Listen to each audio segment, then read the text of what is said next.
Sinimulan na ng Internal Affairs Service ng Philippine National Police ang kanilang motu proprio investigation hinggil sa sinasabing pamamaril na kinasasangkutan umano ng 2 pulis at isang motorista sa Makati City.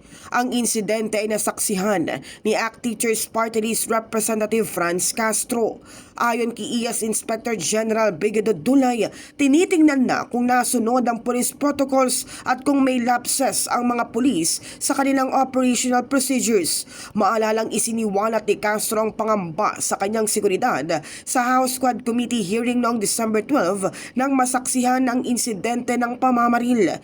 Dahil dito na-relieve sa pwesto ang hepe ng Makati City Police. Tiniyak naman ni Dulay sa publiko ang patas at walang kinikiningang investigasyon sa insidente.